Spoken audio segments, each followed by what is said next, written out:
टिंग कर लूं? ओके ठीक है जी। तो आज के वेबिनार में सबका स्वागत है। और आज का जो वेबिनार है वो खासकर लाइफस्टाइल डिसऑर्डर्स का हम एक पूरा सेशन शुरू कर रहे हैं। तो लाइफस्टाइल डिसऑर्डर्स क्या है? As the name suggest, lifestyle मतलब अस्वस्थ जीवन शैली और खान पान की जो गलत आदतें हैं उससे जो होने वाली बीमारियां हैं उनको हम बोलते हैं लाइफस्टाइल डिसऑर्डर्स। ठीक है ना? मतलब या जीवन शैली से जुड़ी हुई बीमारियां भी आप इनको बोल सकते हैं। ये बीमारी ना तो इन्फेक्शियस है, ना संक्रमण से फैलेगी, ना ही ये जेनेटिकली फैलती है। और ये जो अस्वस्थ जीवन शैली है और खान पान की जो गलत आदतें हैं उसके कारण होने वाली जो बीमारियां हैं उनको हम स्पेसिफिकली इस क्लासिफिकेशन में डालते हैं कि लाइफस्टाइल से बीमारी है या जीवन शैली से बीमारियां हैं। अब इसमें सबसे पहले क्या आता है? शारीरिक असक्रियता, मतलब नो एक्सरसाइज, बढ़ता तनाव, a lot of stress, अनिद्रा, इंसोम्निया, जंक फूड जो लोग बहुत ज्यादा खाते हैं, और गैजेट्स हैं आजकल आप देखेंगे हर एक व्यक्ति के हाथ में एक सेल फोन है। उसका वो जो ओवर एडिक्शन है एक सेल फोन का, उसके जो बढ़ता चलन है, इन सब चीजों से ये मामले लगातार बढ़ रहे हैं।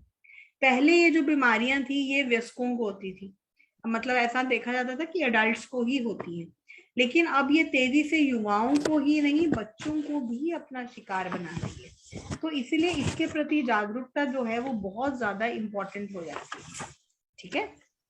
तो ये जो बेसिकली डिसिप्लिन इसके अंदर बहुत इंपॉर्टेंट है। आप अपने लाइफ को कैसे डिसिप्लिन से बचा सकते हो, बल्कि अगर आप अपनी लाइफ में कुछ डिसिप्लिन रखेंगे तो आप ना केवल अपनी खराब जीवन शैली को आप बचा सकते हैं, दूसरा आप अपनी उनको सुधार भी सकते हो आदतों को। और किन्हीं कारणों से अगर आप इसकी चपेट में आ भी जाए तो भी, जैसे कहते हैं कि सुबह का भूला शाम को घर आ जाए तो उसे भूला नहीं कहते, तो वैसे ही जीवन शैली में अगर आप परिवर्तन कर लें तो आप उसे नियंत्रित कर सकते हैं। अच्छा, एक और चीज इसके अंदर जो बहुत अफेक्ट कर रही है उसमें एक चीज आती है इम्यूनिटी। इम्यूनिटी कमजोर होने से खराब जीवन शैली का बहुत बड़ा हाथ है। देखिए, शरीर पर क्या होता है ना, बाहरी माइक्रो ऑर्गेनिजम्स के होने वाले जो भी हमले होते हैं उसके खिलाफ सिर्फ हमारा इम्यून सिस्टम लड़ता है। वो एक पहली लाइन ऑफ डिफेंस है। फॉर एग्जाम्पल, आप इंडिया में अगर कोई घुसना चाहता है तो एक LOC है, लाइन ऑफ कंट्रोल, तो वो एक फर्स्ट लाइन ऑफ डिफेंस है। आर्मी हमारा फर्स्ट लाइन ऑफ डिफेंस है। वैसे ही हमारा इम्यूनिटी हमारे बॉडी के लिए फर्स्ट लाइन ऑफ डिफेंस है। जितना अच्छी आपकी इम्यूनिटी होगी उतना ही आपका बीमारी से पकड़े जाने के आसार क्षीण होने शुरू हो जाते हैं। खराब लाइफस्टाइल और इम्यून सिस्टम का जो डिफेंस है, इसमें जैसे ही एक छेद होता है वैसे ही बीमारियां आपके बॉडी के अंदर घर करने लग जाती हैं। अब खराब जीवन शैली किसको कहते हो आप? खराब जीवन शैली है अगर आपके पास ठीक से खाना खाने का, भरपूर नींद लेने का समय नहीं मिल रहा है, तो आप समझ लीजिए कि आपका जीवन शैली में कुछ तो गड़बड़ हो रहा है। और आपके इम्यूनिटी सिस्टम का तेजी से जो ये जितना भी ये लाइफस्टाइल है वो आपके इम्यून सिस्टम पे अटैक करना शुरू कर दिया, ये पहला साइन है। ये ठीक है कि आपका जो मॉडर्न लाइफस्टाइल है उसमें वर्क प्रेशर्स हैं और उससे आपका स्टैमिना बढ़ रहा है, लेकिन आपके शरीर पर भी उसका खराब असर पड़ रहा है। और प्रेशर रहने के बावजूद स्वस्थ रहने का प्रयत्न किया जा सकता है। टाइम निकालिए, ये बहुत इंपॉर्टेंट है। खुद के लिए टाइम निकालना बहुत जरूरी है। यदि काम के घंटे आपके फिक्स नहीं है तो वर्क स्टेशन को ही आप वर्कआउट के लिए यूज कर सकते हैं। काम के दौरान थोड़ी थोड़ी भी अगर आप ब्रेक ले लीजिए, 20-20 का प्रिंसिपल होता है कि 20 मिनट्स वर्क करके आप 20 सेकेंड्स का आप ब्रेक ले सकते हैं। शारीरिक गतिविधियों को बढ़ा दीजिए, स्पॉट रनिंग कर सकते हैं, स्ट्रेचिंग कर सकते हैं। फिर दूसरी बात आती है पानी कब पिया था। कई बार हम देखते हैं कि ऐसे लोग हैं जो सारा सारा दिन पानी ही नहीं पीते हैं, ऐसे ही निकल जाता है, फिर याद आता है शाम को कि मैंने तो सुबह 1 गिलास पानी पिया था। हाइड्रेशन बहुत जरूरी है आपके डाइजेशन के लिए, आपकी किडनी की अच्छी फंक्शनिंग के लिए, आपके अच्छे मेटाबॉलिज्म के लिए। So hydration is one of the most important चीज। और जो वाटर है उसको हम बोलते हैं एलिक्सिर ऑफ लाइफ। पानी जो है वो हमारे बॉडी में जितने टॉक्सिन्स हैं उनको बाहर निकालता है। लाइफस्टाइल को दुरुस्त रखने के लिए एक दृढ़ इच्छा शक्ति जो चाहिए ही है, यही आपको अपना एक सिस्टम भी बनाना बहुत जरूरी है। आपको ठान लेना है बस कि अब आप इतना तो देखिए कर सकते हैं ना कि सुबह आप जल्दी उठकर कम से कम 2-3 ग्लास गुनगुना पानी ही पीना शुरू कर दीजिए। इसमें तो कुछ इतना मुश्किल नहीं। तो दिन की शुरुआत अगर आप इससे करेंगे तो बहुत फायदा होगा। और अगर आप देर से उठ रहे हैं तो काम के घंटों के साथ भी एडजस्ट कर सकते हैं। नींबू पानी के साथ, ताजे आंवले के रस के साथ आप शुरुआत कर सकते हो। विटामिन सी का एक तगड़ा डोज सुबह उठते ही अगर मिल जाएगा तो एक दिन की अच्छी शुरुआत हो जाती है। इसी के अंदर अगर जैसे हमारा जो वाइटम का इम्यूनिटी प्लस है, अगर आप उसको सुबह खाली पेट लेना शुरू करो तो it is a very good vitamin C booster. भोजन के अंदर अदरक का, हल्दी का सेवन करिए। असमय सोने के कारण आपका जो एसिडिटी है और जलन है उससे आपको राहत मिल सकती है। तो कुछ चीजें इनकॉर्पोरेट करके काफी फर्क पड़ा है। गोल्डन मिल्क का सेवन करिए। रात को सोते समय हल्दी का दूध अगर आप पियोगे तो उसका बहुत फर्क पड़ेगा। अब ये जो खराब जीवन शैली है, जो आपका एसिडिक लाइफस्टाइल है, उससे सबसे ज्यादा जो हमारे बॉडी पे असर पड़ता है वो हमारे वाइटल ऑर्गन्स के ऊपर पड़ता है। और वाइटल ऑर्गन्स में हमारा जो लिवर है वो सबसे इम्पोर्टेंट है, क्योंकि लिवर हमारा जो है वो इम्यूनिटी का घर है। इसीलिए जो लिवर है उसका मेटाबॉलिज्म रहना, डाइजेशन अच्छा रहना बहुत जरूरी है। तो आज लिवर से हम शुरू कर रहे हैं कि लाइफस्टाइल का हमारे लिवर पे कैसे प्रभाव पड़ रहा है। ओके, मैं पीपीटी भी साथ में शेयर कर रही हूँ ताकि आप लोगों को एक इसका अच्छा ओवरव्यू भी मिल सके। ठीक है,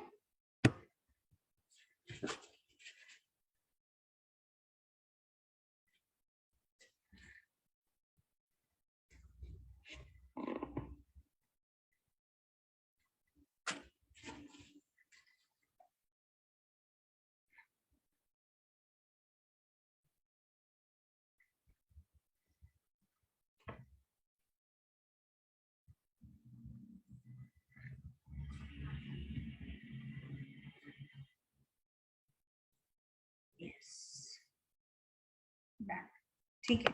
तो लिवर जो है, जो यकृत है, वो हमारी इम्यूनिटी का मेन सेंटर है। जो जितने हमारे बॉडी, लिवर का जो मेन काम है वो है हमारे बॉडी के टॉक्सिन्स को रिलीज करना। जो डिटॉक्स है वो लिवर से स्टार्ट होता है। और इसका जो लिवर है, इसका कार्य है कि हमारी जितनी एक्टिविटीज है, डाइजेशन हो गया, एनाबॉलिज्म, कैटाबॉलिज्म, इन सब चीजों से हमारे बॉडी से टॉक्सिन्स बाहर निकालना। जितने प्रोटीन्स हम खाते हैं उनको, प्रोटीन्स को असिमिलेट करना, डाइजेस्टिव एंजाइम्स को बनाना ताकि हमारा डाइजेशन अच्छा हो सके। और ये सबसे बड़ी हमारे मनुष्य शरीर की सबसे बड़ा ग्लैंड है जो पित्त का निर्माण करती है, बाइल। और ये जो बाइल है ये हमारा हेपाटिक डक्ट सिस्टम और हमारा जो बाइल डक्ट है उससे हमारी इंटेस्टाइन में, हमारे गॉल ब्लैडर में जाता है। पाचन क्षेत्र में मेटाबॉलिज्म का देखिए मुख्य स्थान। इम्यूनिटी बनती किससे है? इम्यूनिटी किससे बनेगी? जो हम खाना खाएंगे उसी से बनेगी ना। खाना अगर डाइजेस्ट होगा तभी असिमिलेट होगा, असिमिलेट होगा तभी एब्जॉर्ब होगा। तो ये बहुत जरूरी है कि आपका डाइजेशन अच्छा हो। This is the first step.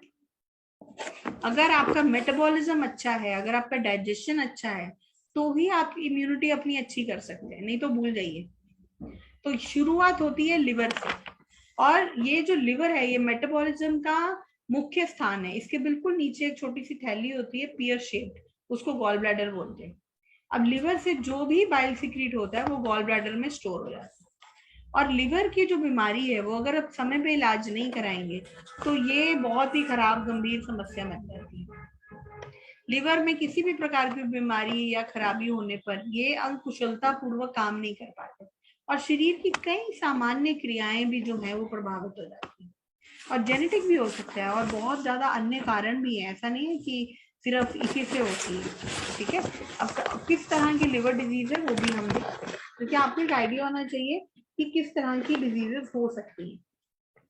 आप किस तरह की पेशेंट्स आएंगे आपके पास? Fatty liver, non alcoholic fatty liver. कुछ बोलेंगे हम अल्कोहल पीते हैं उससे हमारा लिवर फैटी हो गया, कुछ बोलेंगे हम तो पीते ही नहीं थे जी, ना शराब ना मीट ना अंडा, फिर भी हमारा लिवर फैटी हो गया।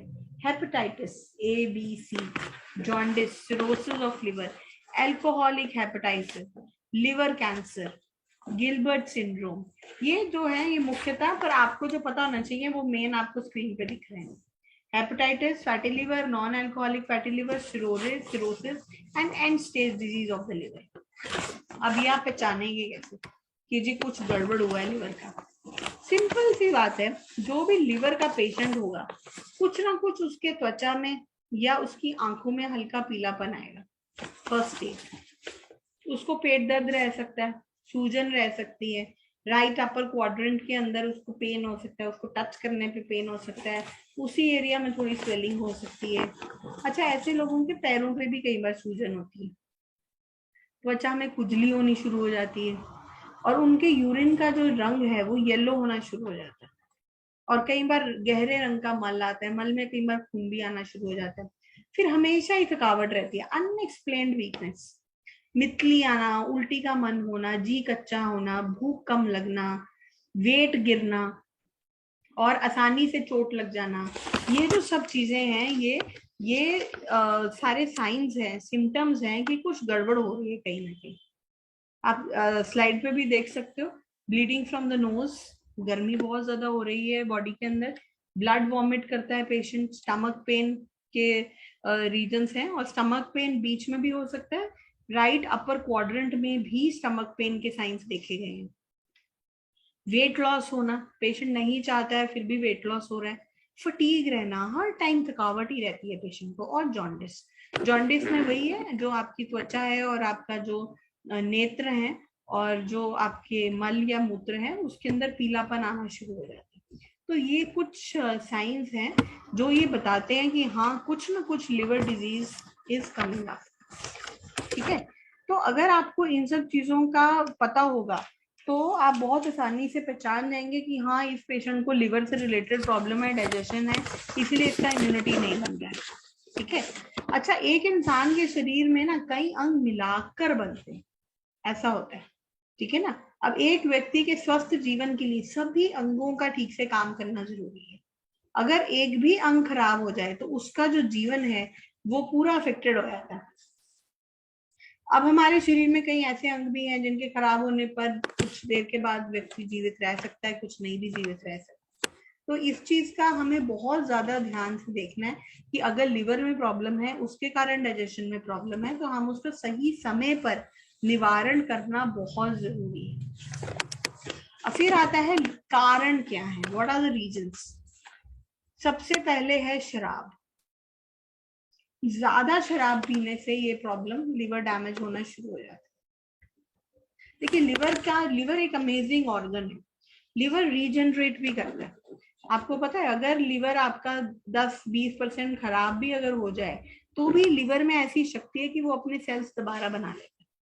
लेकिन जब भी कोई भी व्यक्ति थोड़ा सा भी अल्कोहल लेता है तो उसके कुछ ना कुछ सेल्स मर जाते हैं, लेकिन लिवर हमारा रीजनरेट करता है तो वो दोबारा से बना लेता है।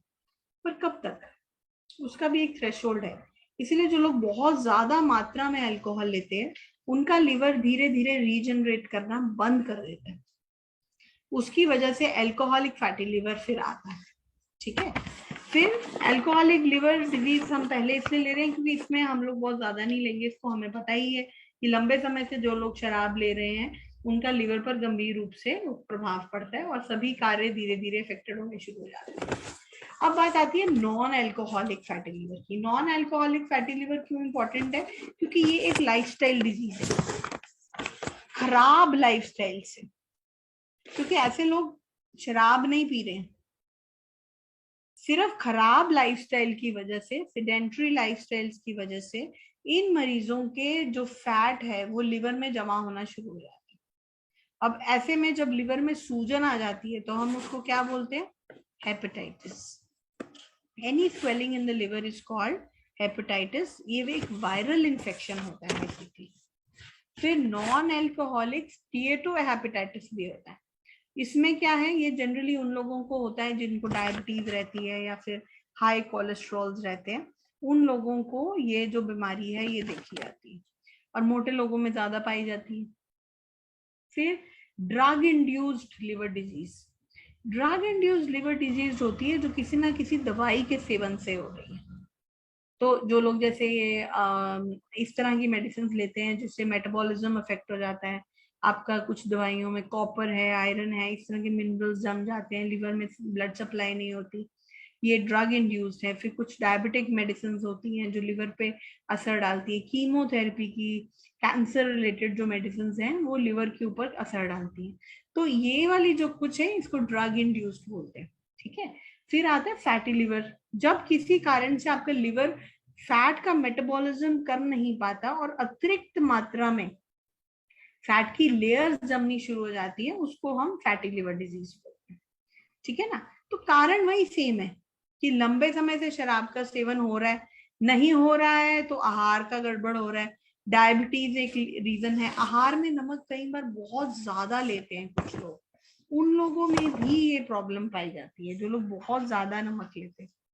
फिर धूम्रपान करना, धूम्रपान समझते हैं ना, smoking. Smoking is one of the next reason जो एक लाइफस्टाइल का प्रॉब्लम है और उसकी वजह से आपका सारा इम्यूनिटी डाउन होता है। एक्सेसिव सप्लीमेंट्स लेना, बहुत ज्यादा कई लोग विटामिन लेते हैं, उससे भी प्रॉब्लम आ जाती है। ज्यादा मेडिसिन लेना, इन्फेक्शन, कीमोथेरेपी, कीमो की मेडिकेशन, इन सब चीजों से ये गड़बड़ होती है। देखिए लिवर को अगर आपने लंबे समय तक स्वस्थ रखना है तो अच्छी स्वस्थ जीवन शैली, एक अच्छा लाइफस्टाइल और अच्छा आहार विहार, अच्छा खान पान बहुत इंपॉर्टेंट है। भोजन में आप अधिक से अधिक हरी सब्जियां रखो, लिवर फ्रेंडली वेजिटेबल्स रखो, ये बहुत जरूरी है। जो भी अल्कोहल, जो भी हेल्दी लिवर है वो उसको हरी पत्तेदार सब्जी चाहिए, एवोकाडो है, एप्पल है, ऑरेंजेस हैं, lots of vitamin C, gooseberry है, आंवला है, इन सब चीजों से आपका जो लिवर है वो हेल्दी रहता है। वहीं प्रोसेस्ड फूड जितना है, ऑयल्स हैं, और आजकल जैसे फ्रोजन फूड्स का कंसेप्ट बहुत बढ़ रहा है, इन सब चीजों से फैटी लिवर बनता है, ठीक है ना। और फैटी लिवर एक जो ये कंडीशन है ये सिंपल सा है, अधिक खाना, शराब हो गया, अनुचित मात्रा में फैट खाना, तला हुआ खाना, फ्राइड जंक फूड, और इन सब चीजों से फैटी लिवर आप इनवाइट करते हैं। तो ये आपकी लाइफस्टाइल के ऊपर बहुत डिपेंड करता है कि आप किस तरह की लाइफस्टाइल फॉलो कर रहे हो, किस तरह का आहार विहार फॉलो कर रहे हो जिससे फैटी लिवर का प्रॉब्लम आता है। और आजकल हम देखते हैं कि मतलब ऑलमोस्ट 80% लोगों के अंदर फैटी लिवर का प्रॉब्लम बढ़ता है। देखो लिवर की जो कोशिकाएं हैं उसके अंदर अधिक मात्रा में फैट जमना सबसे बड़ा प्रॉब्लम है। देखो लिवर में कुछ फैट होता है नॉर्मली, लेकिन फैट की मात्रा जो लिवर के वेट से 10% अधिक हो जाती है तब हम उसको फैटी लिवर कहते हैं। क्यों? क्योंकि लिवर सामान्य रूप से कार्य करने में असमर्थ हो जाता है, तब वो सिम्टम्स देता है, ठीक है। तो सिंपल सा कंसेप्ट है जो आपको याद रखना है कि फैटी लिवर अगर आप किसी के भी अल्ट्रासाउंड रिपोर्ट में देखेंगे कि जी फैटी लिवर है, तो सिंपल है कि दो तरह का फैटी लिवर है, एल्कोहलिक फैटी लिवर है, नॉन एल्कोहलिक फैटी लिवर है। एल्कोहलिक में शराब की मात्रा ज्यादा रहती है, लिवर में सूजन आ जाती है, leading to grade 3 fatty liver, leading to cirrhosis of the liver ahead. Non alcoholic fatty liver हमारे खराब लाइफस्टाइल की वजह से, high fat food, diabetes, obesity, इन सब रीजन की वजह से होता है। तो ये जो सारे जो रीजंस हैं ये हमारे फैटी लिवर के रीजंस हैं। और लाइफस्टाइल जो है ये one of the most important है हमारे नॉन एल्कोहलिक फैटी लिवर के लिए, ठीक है। अब नॉन एल्कोहलिक फैटी लिवर का क्या है? देखिए फैट हेल्दी लिवर है, हेल्दी लिवर से नॉन एल्कोहलिक फैटी लिवर या फैटी लिवर में कन्वर्ट होता है, वहां से ग्रेड 3 तक आप रिवर्स कर सकते हो, इट इज रिवर्सिबल। पर एक बार अगर स्कारिंग पे पहुंच गए आप, सिरोसिस पे पहुंच गए, फिर there is no looking back, then things are difficult. क्योंकि आप सोचे अब हर टाइम पे ही अगर आपको कभी भी जब जागो तब सवेरा, ऐसा नहीं होता। तो अगर आपका लिवर हार्ड हो गया है तो उस लिवर को वापस सॉफ्ट करना, वापस उसको एक हेल्दी लिवर में कन्वर्ट करना is very very difficult.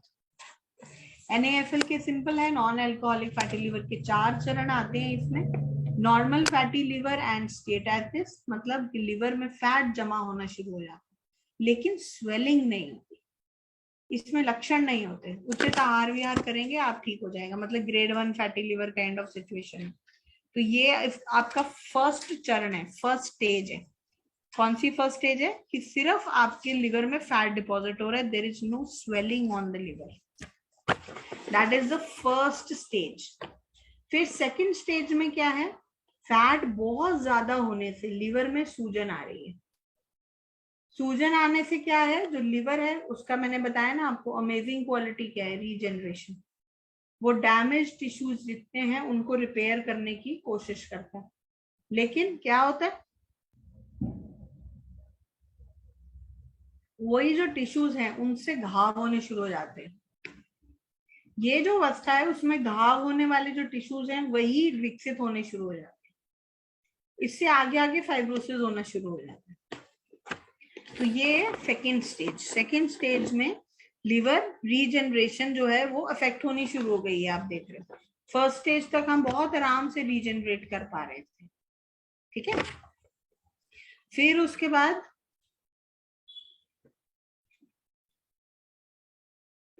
Third stage.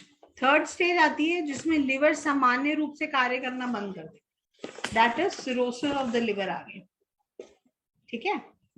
मतलब लिवर का फर्क पड़ना शुरू हो गया। त्वचा और आंखों में पीलापन आना शुरू हो गया, लिवर के टिश्यूज डैमेज होने शुरू हो गए हैं। और ये जो सारा जो सिरोसिस है, इससे जो फोर्थ स्टेज है लिवर डैमेज, वो आनी शुरू हो जाती है।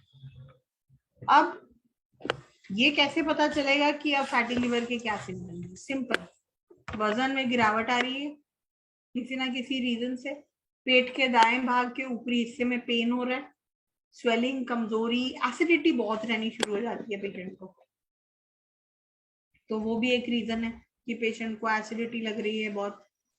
देन पेट में सूजन आ रही है, आंखें और त्वचा पीली हो जाती है। आप देख भी रहे हो, जैसे कि आपको स्क्रीन पर दिख भी रहा है कि एसिडिटी बहुत ज्यादा है और येलोनेस होनी शुरू हो जाती है पेशेंट को। इनडाइजेशन रहेगा, उसको हर टाइम रहेगा मेरे को कुछ खाना पच नहीं रहा है, मेरे को मितली का मन लग रहा है। उसको पेशेंट को कुछ खाने का मन नहीं करेगा, उसका एपेटाइट भी गिर जाएगा।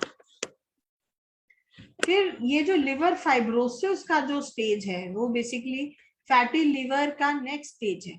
और इसमें क्या है, लिवर में इंजरी या फिर इन्फ्लेमेशन होनी शुरू हो जाती है और लिवर के हेल्दी टिश्यूज जितने हैं वो खराब होने शुरू हो जाते हैं।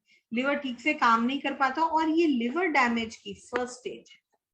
फाइब्रोसिस के कारण जो भी टिश्यूज लिवर के अंदर रक्त के प्रभाव को रोक देते हैं, मतलब लिवर का जो भी हेल्दी टिश्यू है वो मर जाता है और उसके बाद फिर ये लिवर सिरोसिस स्टेज 2, स्टेज 3 आगे बढ़ जाता है।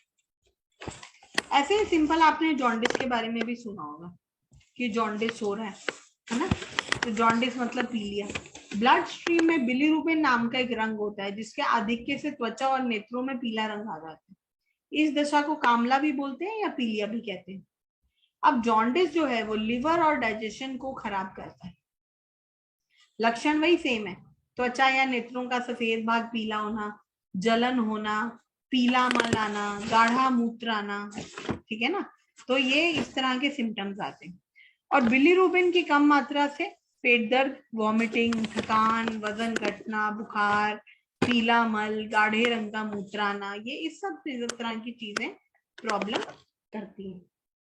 अब इसमें वाईटीएम आपको क्या ऑफर करता है, इस चीज के ऊपर ध्यान देने की हमें जरूरत है। वाईटीएम का एक काफी अच्छा प्रोडक्ट नया जो लॉन्च हुआ था अभी पीछे, वो अभी हमने पीछे काफी पेशेंट्स को दिया भी है और उनको काफी फायदा भी हुआ है। तो लिवसिड है इस उसके अंदर। लिवसिड की ये खासियत है कि लिवसिड का जो एक तो कॉम्बिनेशन है वो एक तो अर्जुन से बना है, लसन है उसमें, सौंठ है, लेमन है, एप्पल सिडर है, शिगरू है, मधु है। इससे क्या इंस्टेंट रिलीफ मिलता है, कोई साइड इफेक्ट नहीं है इसका। डाइजेशन बेटर होता है। अच्छा, कुछ भी जलन हो रही है, हार्ट बर्न है, एसिडिटी है, गैस बहुत बन रही है पेशेंट को, ब्लोटिंग हो रही है, एब्डोमिनल डिस्कम्फर्ट है, उन सब में बेटरमेंट आती है और एपेटाइट भी बेटर होती है। यूज कैसे करना है इज वेरी सिंपल। 2 चम्मच आप दिन में 3 बार दीजिए, 2 हफ्ते के लिए बेटर हो जाएगा। 2 हफ्ते के बाद आप उसको कम भी कर सकते हो, 3 से 4 महीने के लिए 2 चम्मच सुबह शाम। पर शुरू में आप 2 हफ्ते के लिए 2 चम्मच दिन में 3 बार दे सकते हैं, तो पेशेंट को इमीडिएट रिलीफ होता है। लेकिन इसके साथ एक चीज का आपको जो ध्यान रखने की जरूरत है वो ये है कि आपको कुछ भी इसमें स्मोक नहीं करना है, टबैको नहीं लेना है किसी भी प्रकार का, ठीक है। और हार्ट हेल्दी अच्छी डाइट लेनी है, हेल्दी वेट रखिए, अच्छी स्लीप लीजिए, स्ट्रेस मैनेज करिए, वही बात है ना, लाइफस्टाइल अच्छा रखिए अपना, ये बहुत जरूरी है, मेंटेनिंग अ हेल्दी लाइफस्टाइल। तो ये आपका अमल पित्त हो गया, आपका अपचन हो गया, पेट में जलन, अफारा, बदहजमी, सब में काम करेगा। ऑन टॉप ऑफ इट अगर कुछ भी लिवर में स्वेलिंग आ गई है फॉर एग्जाम्पल, तो आप क्या करेंगे, तब हमारा जो लिवर टॉनिक है वो आप दे सकते हैं वहां पे, लिव टॉनिक नाम से जो है वो साथ में आप लगा दो। लिव टॉनिक का जो कॉम्बिनेशन है उसमें भूमि आंवला, भृंगराज, कासनी, मकोए, पुनर्नवा, गुड़ूची, ये सारा जो कॉम्बिनेशन है इससे लिवर का इन्फ्लेमेशन भी ठीक होता है। किसी भी प्रकार की अगर लिवर में सूजन है या कोई पीलिया हो गया, जैसे हमने अभी बात की जॉन्डिस हो रहा है, या हेपाटोमेगाली है जिसके अंदर लिवर का साइज बहुत बढ़ गया, कोई ड्रग इंड्यूस्ड लिवर डिजीज है उसके अंदर भी काम करती है। फिर भूख कम हो रही है, मितली आ रही है, जैसे पेशेंट को भूख नहीं लग रही है, डाइजेशन वीक हो रहा है, उसके अंदर भी अगर आप लिव टॉनिक दो, और अगर उसको एसिडिटी है तो एम्ब्रोलिव भी लगा सकते हो आप साथ में, तो उसके साथ में भी अगर आप दोगे इसका कॉम्बिनेशन बना के तो भी अच्छा काम करेगा। तो इसकी जो है आप लिवर टॉनिक भी साथ में दे दीजिए, 2-2 चम्मच सुबह शाम, 3 से 4 महीना पर आपको लगातार देना पड़ेगा, तभी काम करेगा, ठीक है ना। तो लिव टॉनिक और लिवसिड, ये दोनों इस चीज के अंदर इनका बहुत ही अच्छा काम है। फिर बात आती है कि जिस तरह से ये जो प्रॉब्लम्स हैं उसके अंदर एक जो क्रॉनिक कॉन्स्टिपेशन की प्रॉब्लम बहुत देखी गई है कि लिवर के साथ साथ कॉन्स्टिपेशन का प्रॉब्लम भी आ रहा है, तो उस कंटेक्स्ट में भी हम बात कर सकते हैं कि देखिए सिंपल है, कॉन्स्टिपेशन आप किसको कहेंगे, जब सप्ताह में 3 बार से कम मल त्याग हो रहा है तो मतलब कॉन्स्टिपेशन, कब्ज हो रही है। लक्षण क्या है कि आपको मल पास नहीं हो रहा है, दबाव फील हो रहा है, छोटे छोटे दस्त आ रहे हैं, बार बार जाना लग रहा है, पेट में सूजन है, सिंपल है कि आपको इनकम्प्लीट इवैक्यूएशन का फीलिंग आएगा। और कब्ज के कुछ कारणों में क्या है, आपको ये लाइफस्टाइल में क्यों आता है, क्योंकि ये आपको देखना पड़ेगा आप क्या खा रहे हो, पर्याप्त फाइबर खा रहे हो कि नहीं खा रहे हो, बहुत ज्यादा प्रोटीन, बहुत ज्यादा डेयरी प्रोडक्ट्स तो नहीं खा रहे हो, आपका लाइफस्टाइल एक्टिव है कि नहीं है, स्ट्रेस कितना है, या आप इस तरह की मेडिसिन खा रहे हो जो बहुत ज्यादा मतलब डायरेटिक है, मेडिसिन का साइड इफेक्ट है, कैल्शियम है, या कुछ इस तरह की आप एंटासिड्स बहुत ज्यादा सेवन कर रहे हो, भोजन में कुछ विकार हैं, कुछ आईबीएस का प्रॉब्लम है, कुछ लोगों को आईबीएस का प्रॉब्लम होता है साथ में, जिसको इरिटेबल बाउल सिंड्रोम कहते हैं। तो इस तरह से जो ये प्रॉब्लम है ये कॉन्स्टिपेशन की आ जाती है। फिर पाचन तंत्र कैसा है आपका, अगेन हम लिवर से कनेक्ट होते हैं इसके अंदर। फिर पार्किंसन है, तो इसका इलाज बहुत जरूरी है कि अगर आप इसका इलाज नहीं करेंगे तो इसका साइड इफेक्ट क्या है, पाइल्स हो जाएगा, फिशर हो जाएगा, या बगंदर हो जाएगा, फिस्टुला। तो इसलिए इसको भी जड़ से निकालना बहुत जरूरी है, ठीक है। ये बहुत जरूरी है कि आपको पता हो कि आपने ऐसा क्या किया है लाइफस्टाइल में जिसकी वजह से ऐसा हो रहा है।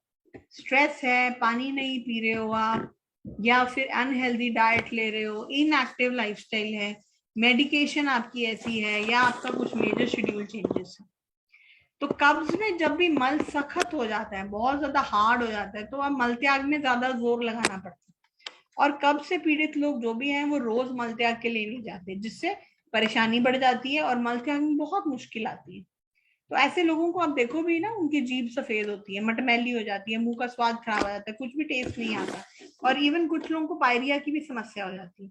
तो ऐसे में आप जितना मर्जी उनको टूथपेस्ट दे दो, जो मर्जी कर दो, कुछ नहीं होने वाला जब तक आप उसका कब्ज का प्रॉब्लम नहीं ठीक करेंगे। तो कब्ज के रोगियों को भूख नहीं लग रही है, अब ऐसे पेशेंट को आप लिवसिड दे रहे हो, लिवर टॉनिक दे रहे हो, nothing will happen till the time constipation is not relieved. तो अधूरे मल त्याग से पेट में सूजन भी आ जाती है, तो और बढ़ जाएगी।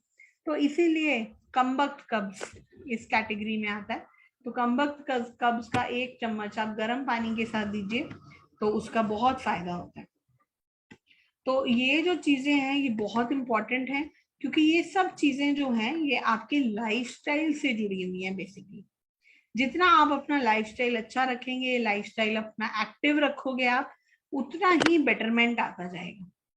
कम्बख्त कब्ज अगर बहुत ज्यादा कब्ज है तो आप उसको 1 से 1.5 चम्मच भी दे सकते हो रात को गुनगुने पानी के साथ।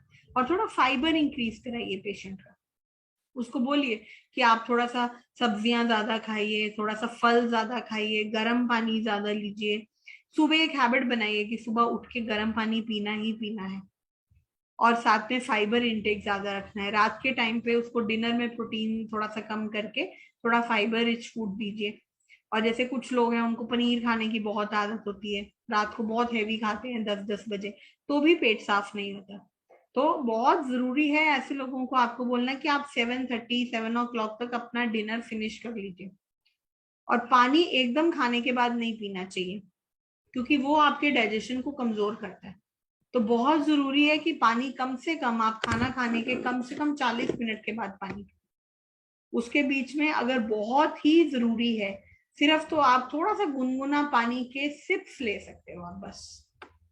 और ये जितनी मेडिसिन हैं ये आप प्रेग्नेंट को भी दे सकते हैं, लैक्टेटिंग वुमेन को भी दे सकते हैं, कोई साइड इफेक्ट नहीं है इनका। लिवस्टिड भी जा सकती है, लिवर टॉनिक भी जा सकता है, there is no problem at all.